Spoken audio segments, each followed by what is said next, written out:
Assalamualaikum warahmatullahi wabarakatuh. My name is Rizky Nauli.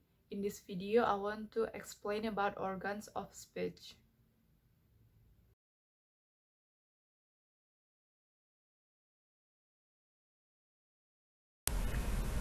Organ of speech.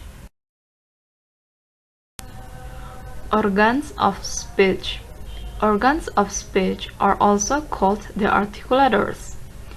Articulators are the part of the study of articulatory phonetics.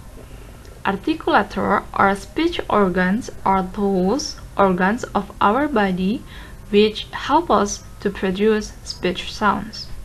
Jadi, organ of speech ini disebut juga articulators. Articulators merupakan bagian dari studi articulatory phonetics, di mana artikulator ini adalah organ yang difungsikan sebagai alat pengucapan pada tubuh manusia yang membantu kita untuk memproduksi suara. David Crystal, in his Dictionary of Linguistics and Phonetics, defines articulator as any specific part of the vocal apparatus involved in the production of a sound is called an articulator. Seorang ahli, David Crystal, mendefinisikan artikulator adalah setiap bagian spesifik dari alat vokal yang terlibat dalam produksi suara. How they work. A person who wants to speak doesn't need to think too much about what to say. When a person speaks, he or her thoughts are immediately converted into a spoken form as soon as the speech organ receives a signal or instruction from the brain. Therefore, speech occurs when a person's brain and speech organ work together, although the organ of respiration system also play an important role in this process as the vocal. Jadi cara kerjanya yaitu ketika seseorang ingin berbicara, kita tidak perlu terlalu memikirkan apa yang harus kita bicarakan. Karena ketika seseorang berbicara, pikiran akan segera diubah menjadi bentuk lisan ketika artikulator kita menerima sinyal atau instruksi dari otak. Begitulah cara kerja otak dan artikulator kita, yang dibantu oleh sistem pernafasan, yaitu vokal.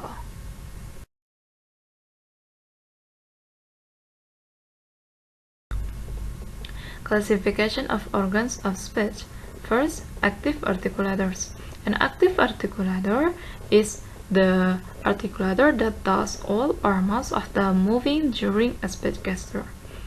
The active articulator is usually the lower lip or some part of the tongue. These active articulators are attached to the jaw, which is relatively free to move when compared to part of the vocal tract connect direct to the greater mass of the skull. Jadi pengklasifikasian organ of speech ini, yang pertama ada namanya active articulator. Artikulator ini yaitu artikulator yang melakukan semua atau sebagian besar gerakan selama berbicara. Artikulator ini juga biasanya berada di bibir bawah atau beberapa bagian lidah. Dan aktif artikulator ini melekat pada rahang yang relatif bebas bergerak.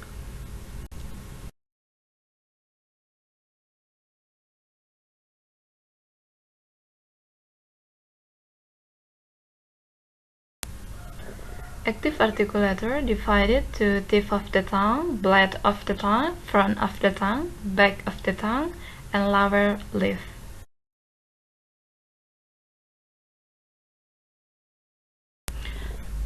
Tongue is divided into 5 parts.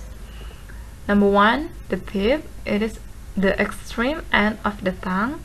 Number 2, the blade. It lies opposite to the alveolar ridge. Number 3, the front. It lies opposite to the hard palate. Number 4, the back. It lies opposite to the soft palate or velum. Number 5, the root. It lies at the end of the tongue. The teeth. The teeth are also very much helpful in producing various speech sounds. The sounds which are made with the tongue touching the teeth are called dental sounds. Gigi sangat membantu dalam menghasilkan berbagai suara atau bunyi ucapan. Dimana ketika bunyi yang dihasilkan ketika lidah menyentuh gigi, ini disebut dengan dental sounds.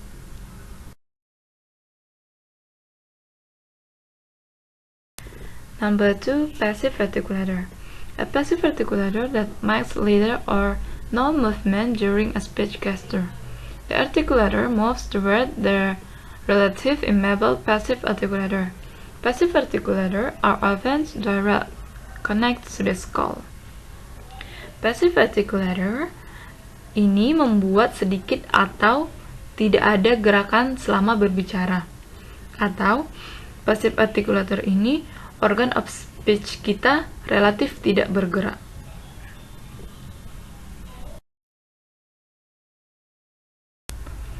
Passive articulators include upper lip, upper teeth, the roof of the mouth, alveolar or teeth ridge, hard and soft palate, and the back wall of the throat or pharynx.